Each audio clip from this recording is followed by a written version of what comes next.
여러분, 오늘 이 영상을 끝까지 보느냐, 3분 만에 끄느냐에 따라 앞으로 10년 노년의 행복이 달라질 수 있습니다. 조금 과장 같지요? 그런데 제가 8년 동안 은퇴자와 어르신들을 만나며 깨달은 건 진짜로 그렇다는 사실이었습니다. 안녕하세요. 노년의 삶을 함께 공부하는 채널 지혜담입니다. 저는 올해 66살, 대기업에서 32년을 일하다 63세 정년 퇴직한 사람입니다. 혹시 이런 생각 한 번쯤 해보셨나요? 어떻게든 살겠지. 연금 나오고 집 한 채 있고 건강만 괜찮으면 버티면서 살다 가겠지. 국민연금공단에서 은퇴자 5,000명을 조사한 적이 있습니다. 그 결과 은퇴 후 1년 안에 10명 중 7명이 이렇게 말했습니다. 은퇴 너무 빨리 했다. 이렇게 될 줄 알았으면 준비를 좀 해둘 걸. 돈은 있는데 불행하고, 시간은 많은데 하루가 너무 길고, 건강은 괜찮은데 마음이 허전하고 우울하다는 겁니다. 왜 그럴까요? 제가 만나본 수많은 60, 70대 어르신들의 공통된 한마디는 이거였습니다. 이렇게 오래 살 줄 몰랐지. 여러분은 몇 살까지 사실 것 같으신가요? 90세, 100세. 요즘 한국은 80세 넘게 사는 것이 흔한 시대가 되었습니다. 그런데 그 나이까지 행복하게 살 자신이 있냐라고 물으면 자신 있게 있다라고 답하는 분이 거의 없습니다. 그래서 이 채널 지혜담에서는 노년의 삶을 조금 다르게 바라보려고 합니다. 노년에 뭔가를 자꾸 더하려 하기보다 과감하게 줄이는 것부터 시작해 보자는 겁니다. 본격적인 내용으로 들어가기 전에 한 가지만 부탁드리겠습니다. 지혜담은 60대, 70대 시니어분들과 어떻게 하면 품위 있게, 덜 외롭게, 덜 후회하며 살 수 있을까를 함께 공부하고 나누는 채널입니다.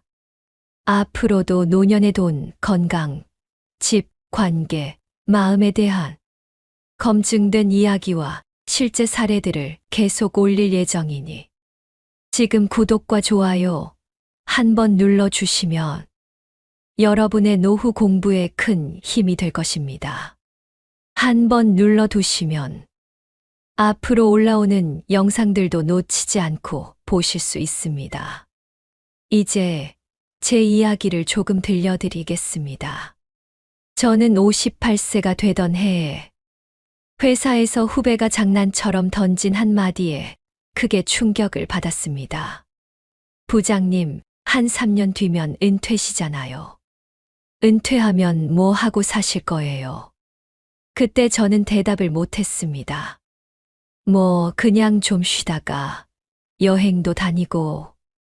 입으로는 이렇게 말했지만 속으로는 정말 나는 뭘 하며 살 수 있을까 두려움이 확 올라왔습니다. 그날 이후 저는 마음을 단단히 먹었습니다. 그래, 노후를 공부해야겠다. 은퇴를 준비하지 않으면 나는 분명 후회하겠구나. 그래서 58세부터 5년 동안 퇴근 후와 주말마다 도서관에 가서 노년학, 심리학, 의학 책을 읽었습니다. 하버드, MIT, 스탠퍼드, 서울대, 노화연구소에서 나온 노년과 행복, 건강, 관계에 관한 연구들을 찾아 읽었습니다. 또 서울대 노화고령사회 연구소의 강연을 듣고 대한노인의학회 노년정신의학 관련 세미나에도 참석했습니다. 그리고 무엇보다 중요한 건 직접 어르신들을 만나서 이야기를 듣는 일이었습니다. 80대, 90대 어르신들을 인터뷰했습니다. 요양원, 복지관, 동네 경로당, 공원 벤치, 병원 대기실. 행복해 보이는 분, 늘 표정이 굳어 있는 분, 늘 바쁘게 움직이는 분, 하루 종일 TV 앞에서만 보내는 분. 정말 다양한 어르신들을 찾아가 어떻게 살면 후회가 덜하냐고 물었습니다. 그렇게 5년을 공부하고 63세에 정년퇴직을 한 뒤 3년 동안은 제가 공부한 것을 실제 제 삶에 적용해 보았습니다. 58세부터 63세까지 5년의 준비, 그리고 은퇴 후 3년의 실천. 딱 8년이 걸렸습니다. 그 8년 동안 저는 이런 결론에 도달했습니다. 노년의 행복은 새로운 취미를 막 추가하고, 새로운 모임을 억지로 만들고, 새로운 투자처를 찾는 데서 시작되지 않는다는 것. 정반대였습니다. 이미 내 삶에 너무 많아진 것들, 쌓이고 쌓인 것들, 습관처럼 붙어버린 것들을 과감히 줄이는 것에서 행복이 시작된다는 사실이었습니다. 수많은 연구와 실제 어르신들의 삶이 한 방향을 가리키고 있었습니다. 하버드 80년 행복 연구에서는 행복은 관계의 양이 아니라 질에 달려 있다고 말합니다.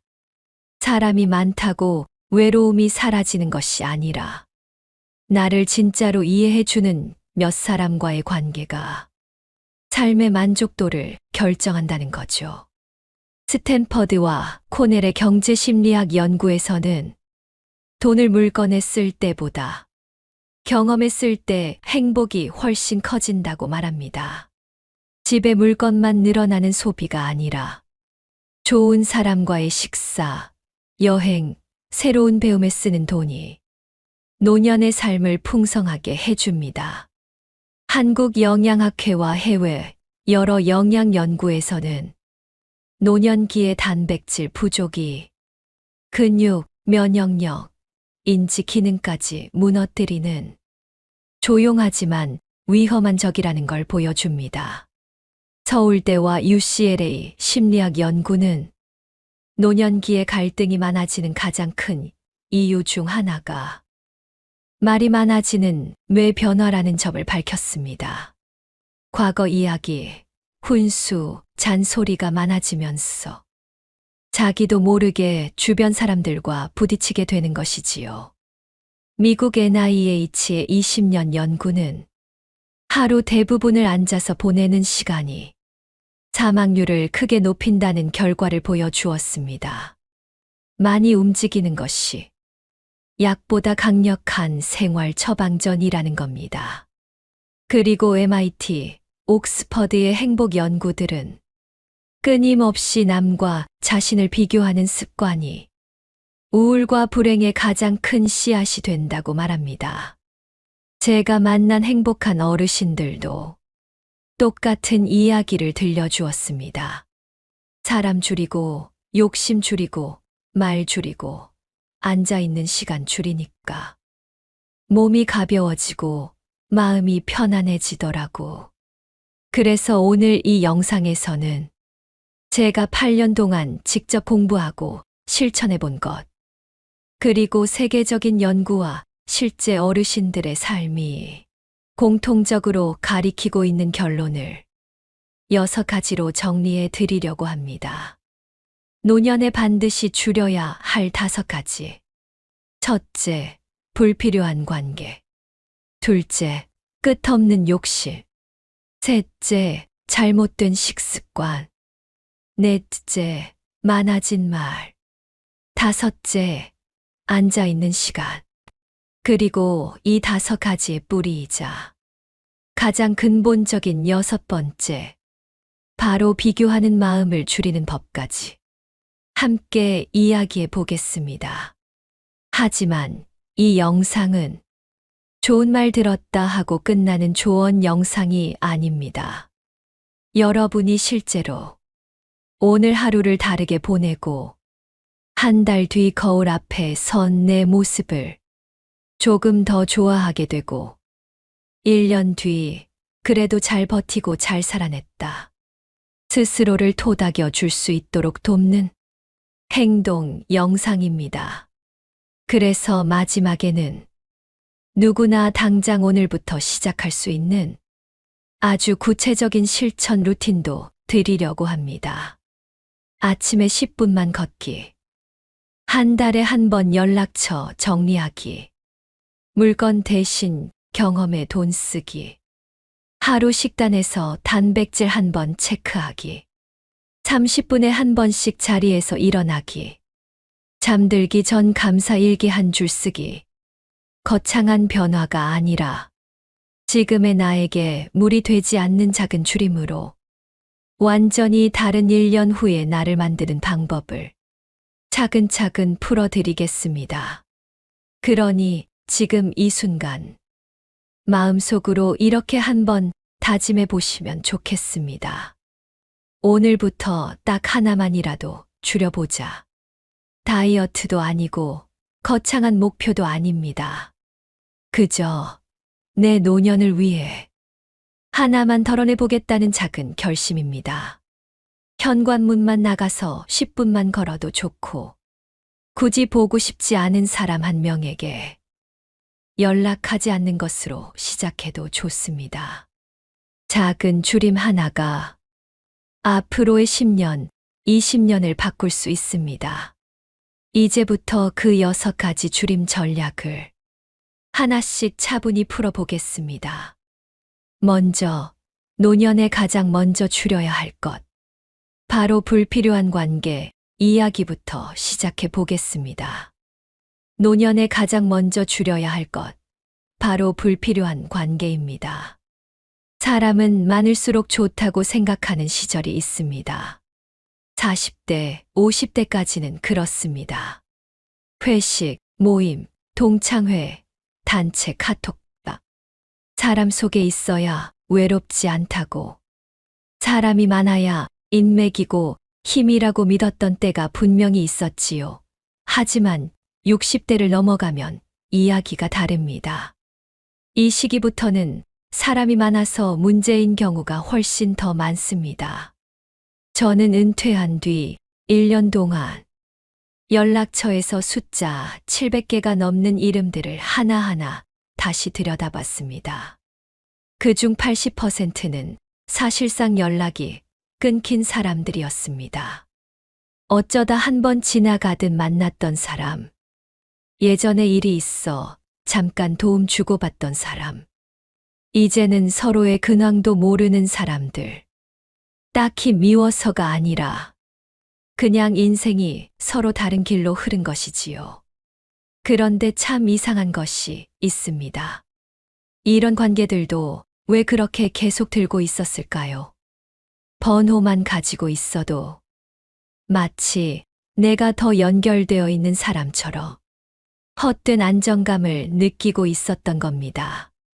하지만 여러분, 하버드 80년 행복 연구가 말합니다. 행복은 관계의 양이 아니라 질에 따라 결정된다.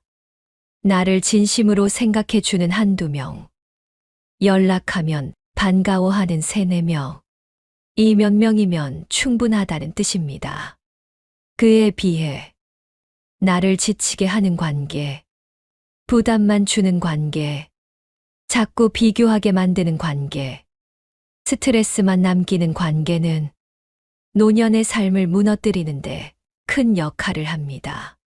제가 인터뷰했던 80대 어르신 한 분은 저에게 이런 얘기를 하셨습니다. 나이 들면 사람 때문에 행복해지고 사람 때문에 불행해져요. 그래서 난 75세부터 날 편하게 해주는 사람만 옆에 두고 살아요. 그 말이 참 깊었습니다. 갈등을 만드는 사람, 언제나 부탁하거나 짐을 얻는 사람, 나를 이용하려는 사람, 말이 통하지 않는 사람. 이런 관계는 노년의 에너지를 바닥까지 빨아들입니다.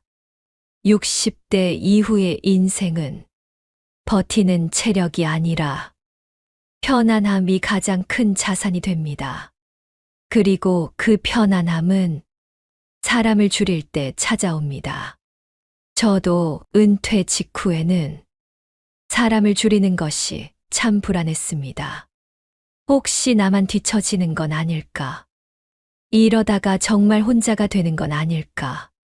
그런데 실제로 줄여보니 정반대의 일이 벌어졌습니다. 머리가 맑아지고 하루가 훨씬 가벼워지고 내가 진짜로 소중히 여기는 사람에게 더 따뜻해지는 여유가 생겼습니다. 불필요한 관계를 정리하면 정말 중요한 관계가 더 선명하게 보입니다. 그럼 어떤 기준으로 관계를 줄여야 할까요? 제가 실제로 적용한 기준을 말씀드리겠습니다. 첫째, 연락하면 마음이 편한 사람인가? 둘째, 말이 통하는가? 셋째, 나를 소모시키는가, 채워주는가? 넷째, 만나고 나서 마음이 가벼운가, 무거운가? 다섯째, 나를 존중하는 사람인가? 이 5가지만 체크해도 정리가 정말 쉽게 됩니다. 특히 만나고 돌아온 뒤 마음이 무거운 관계. 이건 거의 100%입니다. 그 관계는 건강한 관계가 아닙니다. 노년에는 더더욱 그렇습니다. 여러분, 이제는 많이 아는 사람이 중요한 시대가 아닙니다. 편안한 사람이 필요한 시대입니다. 여기서 한 가지 더 중요한 사실을 말씀드리고 싶습니다. 불필요한 관계를 줄이면 그 자리에 여유가 생깁니다. 그 여유 속에 있어서 새로운 좋은 관계가 들어옵니다. 이게 정말 신기합니다. 텅 비는 듯한데 오히려 그 빈 공간에 나와 잘 맞는 사람이 들어옵니다. 60대, 70대가 되면 사람을 늘릴 필요가 없습니다. 줄이는 것이 곧 행복입니다. 자, 이제 2번째입니다. 노년에 반드시 줄여야 할 2번째. 끝없는 욕심입니다. 욕심이라고 하면 큰돈과 관련된 문제만 떠올리기 쉽지만 노년의 욕심은 조금 다릅니다. 조금 더 건강해야 하는 욕심, 조금 더 젊어 보여야 하는 욕심, 조금 더 자식들에게 좋은 부모이고 싶은 욕심, 조금 더 남들보다 괜찮아 보이고 싶은 욕심. 이 욕심들이 쌓여 우리 마음을 계속 불안하게 만듭니다. 저는 노년을 공부하다 이런 말을 자주 들었습니다. 노년의 불행은 가지지 못해서 생기는 것이 아니라 놓지 못해서 생기는 것이다. 맞습니다. 이 시기에는 놓을수록 가벼워지고 줄일수록 행복해지는 일이 많습니다. 그리고 이 욕심을 줄일 때 가장 먼저 사라지는 것이 비교입니다. 비교가 사라지면 마음이 훨씬 평화로워집니다. 하지만 욕심을 버리기 위해서는 먼저 관계를 줄여야 합니다. 왜냐하면 욕심은 항상 사람을 통해 자극받기 때문입니다. 남이 뭘 샀다, 어디를 갔다, 어디 아프다, 자식이 잘 된다. 이런 정보들이 계속 들어오면 비교와 욕심이 끝도 없이 올라옵니다. 그래서 노년의 관계 정리는 결국 욕심을 줄이는 첫걸음입니다. 2번째 이야기는 다음 페이지에서 자세히 풀어보겠습니다. 이제 우리는 관계를 줄임으로써 삶이 가벼워지는 첫 단계를 밟았고 욕심을 줄임으로써 마음의 평온을 되찾는 2번째 문을 열 준비가 되었습니다. 노년 건강을 완전히 뒤흔드는 3번째 줄임, 잘못된 식습관 줄이기. 특히 단백질 당 늦은 밤 식사 패턴을 중심으로 실제 연구 기반으로 깊이 들어가겠습니다. 노년에 반드시 줄여야 할 3번째, 바로 잘못된 식습관입니다. 그리고 이 부분은 많은 어르신들이 나는 괜찮다, 나는 잘 먹는다라고 생각하지만 제가 실제로 80대, 90대 어르신들을 만나며 가장 많이 놀랐던 부분이기도 합니다. 여러분, 제가 이런 질문을 한번 드려볼게요. 오늘 단백질 얼마나 드셨나요? 아침에 밥 한 공기, 김치, 국, 달걀 하나. 점심에 국수 한 그릇. 저녁엔 밥에 찌개, 반찬 조금. 이렇게 드셨다면 오늘 단백질은 완전히 모자란 날입니다. 한국영양학회, 터프츠 대학, 하버드 영양연구가 공통적으로 말합니다. 노년기의 단백질 부족은 조용한 건강 파괴자다. 근육만 빠지는 것이 아니라 면역력, 회복 속도, 뇌 기능, 기력, 심지어 우울감까지 연결됩니다. 특히 60세 이후에는 근육이 매년 자연적으로 줄어듭니다. 그런데 단백질이 부족한 식습관을 유지하며 줄어드는 속도가 2배가 됩니다. 근육이 줄면 어떻게 될까요? 첫째, 피곤합니다. 둘째, 자꾸 눕고 싶습니다. 셋째, 계단이 힘들고 불안해서 외출을 줄입니다. 넷째, 외출이 줄면 사람을 덜 만나고 우울감이 올라갑니다. 다섯째, 이게 다시 몸을 더 약하게 만듭니다. 즉, 단백질 부족 근육 감소, 활동 감소, 우울감 증가, 건강 악화. 이 악순환이 단 한 달, 2달 만에 시작됩니다. 그런데 어르신들은 이렇게 말씀하십니다. 나는 잘 먹는데? 어제도 고기 조금 먹었어. 밥은 꼬박꼬박 먹어. 문제는 잘 먹는다가 아니라 무엇을 먹느냐입니다. 제가 만난 한 78세 어르신은 아침을 늘 밥, 김치, 국으로 드셨습니다. 정말 성실한 식습관이지만 단백질은 거의 없는 식단이었습니다. 그분의 혈액 검사를 보니 단백질 수치가 매우 낮았고 조금만 걸어도 숨이 차고 점심 먹고 나면 눕고 싶고 몸이 무거워 하루가 금방 지나간다고 하셨습니다. 그분에게 아침에 계란 하나 더 드시고 점심에 두부나 닭가슴살 조금 드시고 저녁에 생선 한 토막만 더 드세요. 라고 권했습니다. 2달 뒤 다시 뵀을 때 그분은 이렇게 말했습니다. 희한하네요. 숨 차는 게 줄었어요. 요즘 저녁에 산책도 해요. 밤에 덜 우울해요. 맞습니다. 단백질은 60대 이후에 기력 회복 버튼입니다. 그러면 단백질만 문제일까요? 아닙니다. 노년 건강을 무너뜨리는 또 다른 문제는 당 섭취입니다. 여러분, 이런 장면 익숙하지 않나요?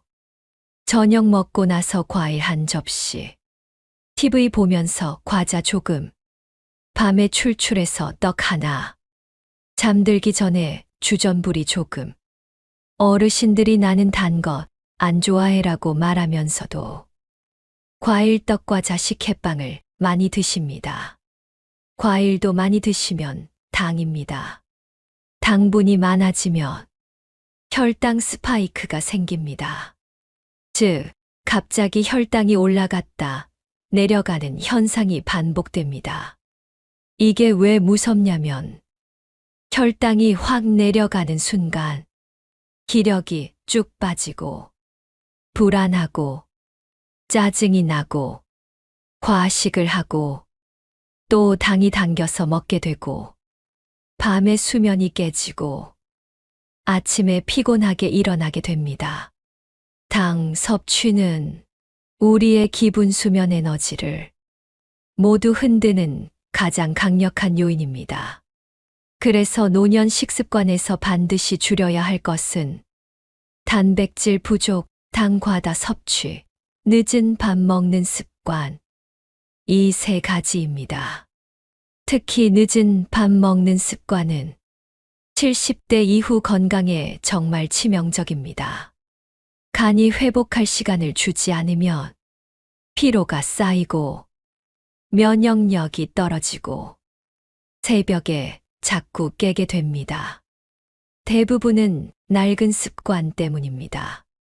저도 은퇴 직후에 저녁을 일찍 먹고 TV를 보고 있으면 입이 심심해서 뭐라도 집어먹었고 그게 건강을 가장 빨리 무너뜨렸습니다. 그래서 저는 저녁 7시 이후에는 물차 말고는 아무것도 먹지 않는 7시 컷 원칙을 만들었습니다.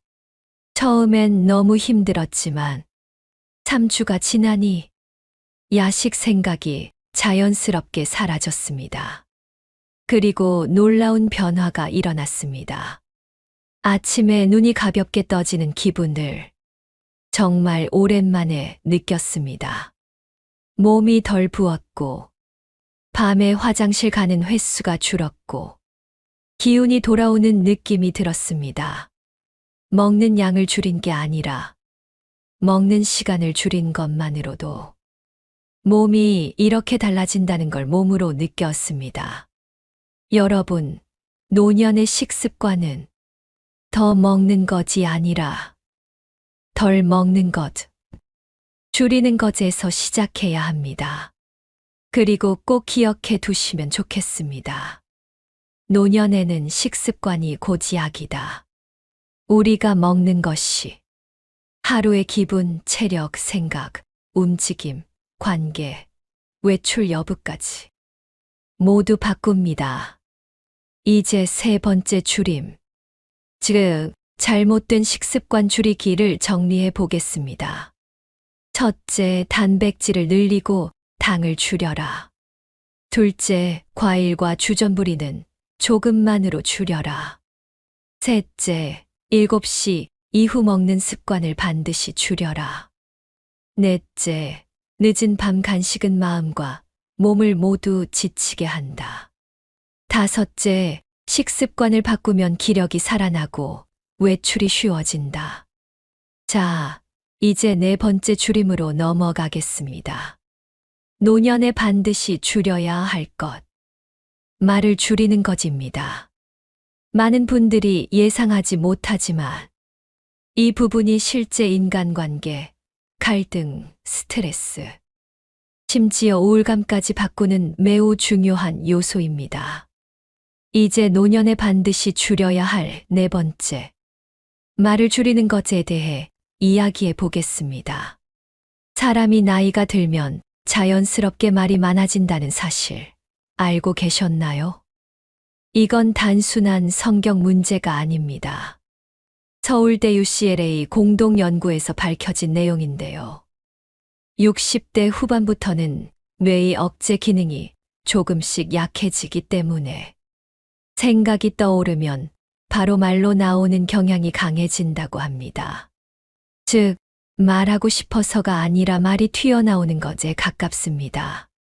그래서 70대 이후에는 말을 줄이는 것이 노년의 지혜이자 건강한 관계의 핵심 기술이 됩니다. 제가 만난 82세 어르신은 한때 동네 사람들과 자주 부딪히던 분이었습니다. 늘 말이 길고 말투가 단단하고 과거 이야기를 잔소리처럼 끊임없이 반복했기 때문입니다. 그런데 어느 날 그분이 이렇게 말씀하셨습니다. 내가 말이 많아서 사람들이 다 떠났더라고. 그래서 80 넘기고 나서는 말 줄이는 연습만 했어. 그분은 이렇게 연습하셨다고 합니다. 첫째, 상대가 말할 때는 끼어들지 않는다. 둘째, 조언은 요청받았을 때만 한다. 셋째, 과거 얘기는 3줄 이상 하지 않는다. 넷째, 누가 잘못해도 그래, 그럴 수도 있지라고 먼저 생각한다. 다섯째, 말보다 표정을 먼저 챙긴다. 이 5가지만 지키니까 주변 사람들이 하나둘 다시 말을 걸기 시작했고 손주들도 예전보다 훨씬 잘 따르게 됐다고 하셨습니다. 말이 줄어드는 순간 사람들이 느끼는 건 이 사람 편하다는 인상이었습니다. 여러분, 어르신들에게서 가장 많이 듣는 고민 1위가 무엇인지 아십니까? 바로 나이 들수록 사람과 자꾸 부딪힌다입니다. 그 이유 대부분이 바로 말 때문입니다. 좋은 말도 길어지면 부담이 되고, 정답 같은 말도 반복되면 잔소리가 되고, 조언도 타이밍이 틀리면 상처가 됩니다. 특히 자녀 관계에서 이런 일이 많이 일어납니다. 부모는 걱정해서 말하는 거야 라고 생각하지만 자녀는 또 시작이네 라고 느끼는 순간이 많습니다. 그리고 가장 위험한 것은 말이 많아지면 스스로도 모르게 비교하는 말, 판단하는 말, 단정하는 말을 하게 된다는 것입니다. 예를 들면 이런 것들입니다. 옆집 누구는 그 나이에 아직도 일을 한다더라. 너는 왜 그걸 모르냐? 요즘 사람들은 참 단단함이 없어. 내가 살아보니까 말이야. 인생은 이렇게 해야 되는 거야. 이 말들은 상대를 가르치는 말처럼 보이지만 사실은 나 자신을 지키기 위한 방어 기제가 자꾸 말로 튀어나오는 것입니다. 그리고 이런 말들은 노년의 관계를 단절시키는 가장 빠른 지름길입니다. 여러분, 저는 수많은 70대, 80대 어르신들을 만나며 행복한 분들의 공통점을 한 가지 발견했습니다. 행복한 어르신들은 짧게 말했습니다. 짧게 말하고, 묻는 말에만 답하고, 용건만 얘기하고, 남의 문제에 먼저 끼어들지 않고, 그래, 잘하고 있어. 같은 짧은 격려 한마디로 마무리하셨습니다. 반대로 외롭고 갈등이 많은 분들은 대체로 말이 길었습니다.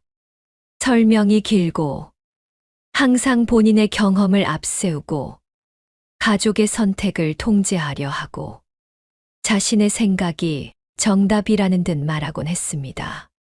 말을 줄이면 어떤 변화가 있을까요? 첫째, 관계가 편안해집니다. 둘째, 갈등이 눈에 띄게 줄어듭니다. 셋째, 피로가 줄고 에너지가 남습니다. 넷째, 듣는 힘이 생기고 사람이 다시 찾아옵니다. 다섯째, 마음이 단단해지고 우울감이 줄어듭니다. 특히 듣는 힘은 노년의 삶을 완전히 바꿉니다. 듣는 사람 옆에는 사람이 자연스럽게 머뭅니다. 말을 줄이며 사람들이 오히려 더 말 걸기를 좋아합니다. 한 76세 할아버지는 저에게 이렇게 말했습니다. 옛날에는 내가 말을 많이 해야 인정을 받는다고 생각했어. 근데 나이 드니까 조용하면 사람이 더 품이 있어 보이더라고. 맞습니다. 노년의 품위는 말이 아니라 말의 절제에서 나옵니다. 그런 말을 어떻게 줄일 수 있을까요? 제가 실제로 실천해 본 방법을 알려드리겠습니다. 첫째, 나는 지금 꼭 말해야 할까를 한 번만 생각한다. 둘째, 내 조언이 지금 이 사람에게 도움이 될까를 먼저 생각한다. 셋째, 상대가 말할 때는 맞아라고 마음속에서 먼저 공감한다. 넷째, 과거 이야기는 짧게 요약한다. 다섯째, 부정적인 말은 절반만 하고 멈춘다. 이 5가지만 실천해도 정말 놀라울 만큼 변화가 찾아옵니다. 여러분, 노년의 말은 길어질수록 사람을 멀어지게 만듭니다. 하지만 짧아지면 사람을 머물게 합니다. 그리고 그 머무름이 노년의 외로움을 막는 큰 힘이 됩니다. 자, 이제 5번째 줄임으로 넘어가겠습니다. 노년에 반드시 줄여야 할 것 중 하나. 아주 중요한 것. 바로 앉아 있는 시간입니다. 미국 NIH 국립보건원의 20년 추적 연구에서 하루 8시간 이상 앉아 있는 사람은 사망률이 40% 증가한다는 충격적인 결론이 발표됐습니다. 이제 노년에 반드시 줄여야 할 5번째. 앉아 있는 시간에 대해 이야기해 보겠습니다. 많은 분들이 이렇게 말씀하십니다. 나이 드니까 앉아 있는 게 편해. 요즘은 그냥 TV 앞에 있는 시간이 많아. 예전처럼 돌아다니는 게 힘들어. 맞습니다. 나이가 들면 자연스럽게 앉고 싶은 충동이 강해집니다. 이것도 성격의 문제가 아니라 신체 에너지 시스템의 변화 때문입니다. 노년에는 기초 대사량이 줄어들고 근육이 자연스럽게 감소하며 심장 박동이 조금 더 느려집니다. 그러면 우리 몸은 무의식적으로 움직이지 말고 아껴라라고 신호를 줍니다. 이 신호 때문에 우리 몸은 앉아있기를 기본 상태로 선택하게 됩니다. 하지만 미국 NIH 20년 추적 연구에서는 이런 충격적인 결과가 나왔습니다. 하루 8시간 이상 앉아 있는 사람은 사망률이 40% 증가한다. 8시간이라고 하면 아침 TV 1시간, 식사 후 30분, 낮잠 전후 2시간, 오후 TV 2시간, 저녁 먹고 TV 23시간. 금방 넘어갑니다. 문제는 단순히 오래 앉아 있기가 아니라 앉아 있는 동안 근육과 혈액 순환이 멈춰버린다는 데 있습니다. 앉아 있으면 다리가 붓습니다. 혈액이 정체됩니다. 심장이 더 열심히 펌프질해야 합니다. 허리 통증이 생깁니다. 만성 피로가 올라옵니다. 그리고 더 위험한 것은 오래 앉아 있으면 움직이기 싫어지는 몸이 됩니다. 움직이지 않을수록 움직이는 것이 힘들어지고 힘들어질수록 더 움직이지 않게 됩니다. 이 악순환은 노년의 체력을 빠르게 무너뜨립니다. 한 74세 어르신이 저에게 이런 상담을 하신 적이 있습니다. 딱히 아픈 것도 아닌데 왜 이렇게 하루가 힘들지? 왜 자꾸 눕고 싶죠? 그분은 실제 병은 없었고 식습관도 괜찮았으며 관계 스트레스도 많지 않은 편이었습니다.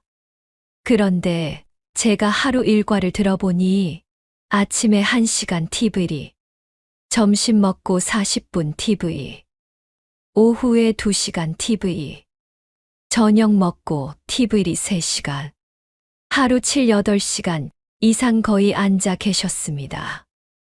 그래서 제가 30분에 한 번만 일어나세요라고 말씀드렸습니다. 그분은 처음에는 귀찮아 하셨지만 2달 만에 이렇게 달라졌습니다. 요즘 이상하게 몸이 덜 무거워요. 밤에 덜 뒤척여요. 걷는 게 그렇게 힘들지 않아요. 맞습니다. 노년의 체력은 운동이 아니라 움직임에서 회복됩니다. 여러분, 운동을 잘하라는 말이 아닙니다. 헬스장 가라는 말도 아닙니다. 요가, 필라테스, 등산, 필요 없습니다. 노년에 가장 중요한 것은 단 하나입니다. 30분에 한 번 일어나기. 이것만 지켜도 근육이 유지되고 혈액순환이 살아나고 심장 부담이 줄고 허리 통증이 줄고 낮잠이 줄고 저녁 피로가 줄어듭니다. 특히 우울감이 크게 줄어듭니다. 왜냐하면 몸을 움직이면 뇌에서 도파민, 세로토닌 같은 기분 안정 호르몬이 나오기 때문입니다. 몇 년 전 NIH 연구자들은 노년기 우울증 환자들에게 운동 대신 30분에 한 번 일어나기를 실험했습니다. 그 결과 약보다 효과가 더 좋았다는 결론이 나왔습니다. 그만큼 오래 앉아 있음은 노년 건강을 무너뜨리는 가장 조용한 적입니다. 그리고 하나 더 중요한 사실이 있습니다. 많은 어르신들이 이렇게 오해합니다. 나는 집안일 하니까 움직이는 거지. 밥 차리고 설거지하고 청소도 하고. 하지만 연구에서는 집안일은 움직임으로 치지 않습니다.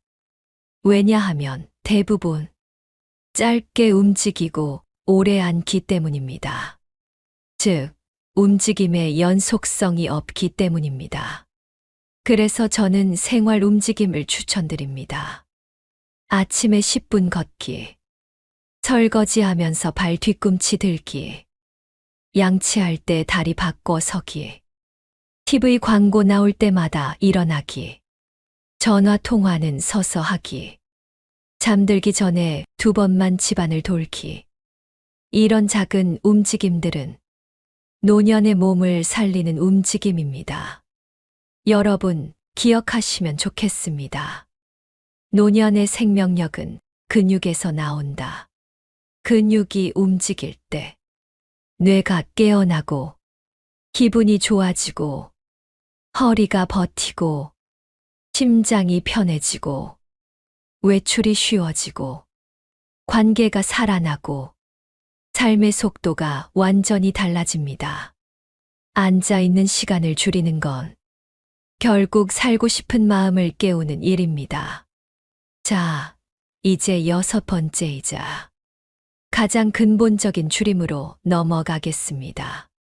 여러분을 가장 힘들게 했던 것, 가장 마음을 무겁게 했던 것, 노년의 불행을 불러오는 가장 큰 원인, 바로 비교하는 마음입니다.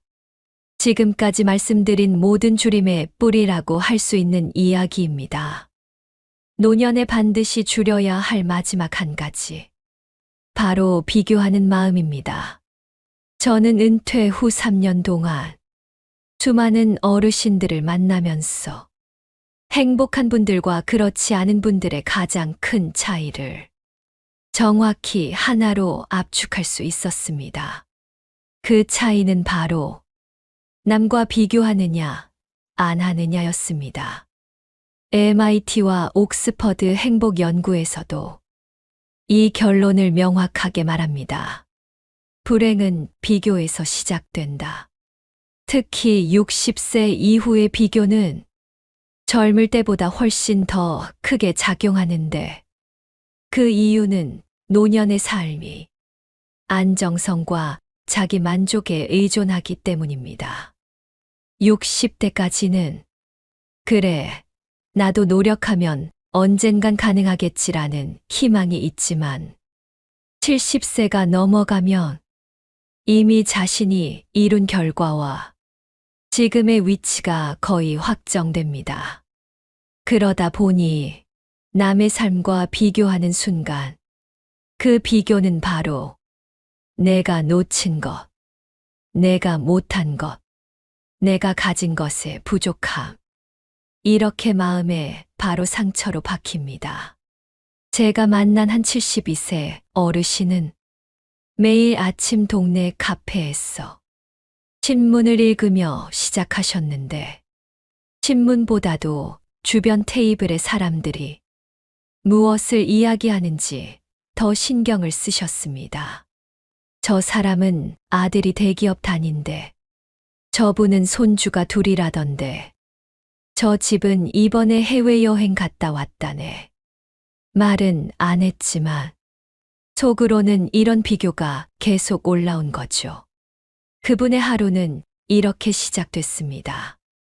남의 이야기, 비교, 허전함, 짜증, 무기력. 그래서 제가 이렇게 물었습니다. 선생님이 진짜 원하는 건 무엇인가요? 그분은 한참을 말이 없더니 천천히 이렇게 말씀하셨습니다. 나도 그냥 후회 없이 살고 싶어요. 그 순간 저는 확신했습니다. 이분을 힘들게 하는 건 건강도, 돈도, 외로움도 아니라 비교하는 마음이 만든 그늘이었습니다. 여러분, 제가 만나본 행복한 어르신들은 정말 신기할 정도로 남과 자신을 비교하지 않았습니다. 그분들은 이렇게 말했습니다. 나는 나야. 내 나이에 이 정도면 됐지. 남이 잘 되면 그냥 박수 쳐줘. 내 행복은 남한테 없는 게 아니라 내가 이미 가진 거야. 그 말들을 듣는 순간 마음이 얼마나 단단해 보이던지 저도 배우고 싶다는 생각이 들 정도였습니다. 그럼 비교를 줄이는 방법은 무엇일까요? 어렵지 않습니다. 많은 어르신들이 가장 효과적이라고 말한 습관은 단 하나였습니다. 감사 목록을 쓰는 것. 거창한 감사가 아닙니다. 매일 밤 잠들기 전에 그날 있었던 일 중 고마운 것 딱 한 가지만 적으면 됩니다. 오늘 해가 따뜻했다. 산책했더니 숨이 덜 찼다. 아침에 밥맛이 있었다. 자식이 전화 한 번 해줬다. 동네에서 아는 사람을 만났다. 아침에 눈이 잘 떠졌다. 이런 아주 작은 것들입니다. MIT 연구에서는 일일 감사 습관이 우울감, 비교 스트레스, 불안감을 줄이는데 가장 효과적인 방법이라는 결론이 나왔습니다. 그 이유는 간단합니다. 감사는 내게 없는 것에서 내게 이미 있는 것으로 시선을 돌리게 만들기 때문입니다. 제가 만난 88세 어르신은 감사 일기를 10년째 쓰고 계셨습니다. 그분은 이렇게 말했습니다. 나는 가진 게 많지 않아. 근데 감사 일기를 쓰고부터는 내가 얼마나 많이 가지고 있는지 보이더라고. 그 어르신은 남의 집, 남의 자식, 남의 건강을 보며 자신을 깎아내리지 않았습니다. 비교가 사라지니 자신의 삶에 만족하고 마음이 풍족해졌던 겁니다. 여러분, 노년을 행복하게 만드는 것은 가진 것의 크기가 아니라 가진 것에 대해 느끼는 충분함입니다. 그리고 충분함은 비교를 멈추는 순간 시작됩니다. 비교를 줄이면 관계가 편안해지고 욕심이 줄고 식습관이 단순해지고 말이 부드러워지고 앉아있는 시간도 자연스럽게 줄어듭니다. 결국 이 6가지 줄임은 모두 하나로 연결되어 있습니다. 노년에 더해야 행복해지는 것이 아니라 덜어낼수록 행복해지는 이유가 바로 여기에 있습니다. 이제 마지막 페이지에서는 지금까지 말씀드린 6가지 줄임을 일상에서 바로 실천할 수 있는 아주 구체적인 하루 루틴으로 정리해 드리겠습니다. 아침 10분 산책, 연락처 정리, 경험 소비, 단백질 체크, 30분 일어나기, 감사 일기 한 줄. 이 작은 행동들이 여러분의 1년 후를 완전히 달라지게 만든다는 사실. 다음 장에서 자세히 말씀드리겠습니다. 이제 마지막으로 지금까지 말씀드린 6가지 줄임을 여러분의 실제 삶에서 바로 적용할 수 있도록 하루 루틴으로 정리해 드리겠습니다. 제가 8년 동안 공부하고 또 은퇴 후 제 자신에게 직접 실험해 본 결과 가장 효과적이었던 루틴은 정말 놀라울 만큼 단순했습니다. 노년의 행복은 거창한 도전에서 시작되지 않습니다. 그저 아주 작은 행동 하나를 줄이고 바꾸는 것에서 시작됩니다. 자, 이제 하나씩 말씀드리겠습니다. 첫째, 아침에 10분만 걷기. 아침 햇빛을 10분만 쐬면 뇌에서 엔도르핀과 세로토닌이 자연스럽게 분비됩니다. 이 호르몬은 기분을 안정시키고 불안감을 줄이고 수면의 질을 높여줍니다. 저는 이 아침 10분기 노년의 우울감을 줄이는 가장 강력한 약이라고 확신합니다. 빠르게 걸을 필요도 없습니다.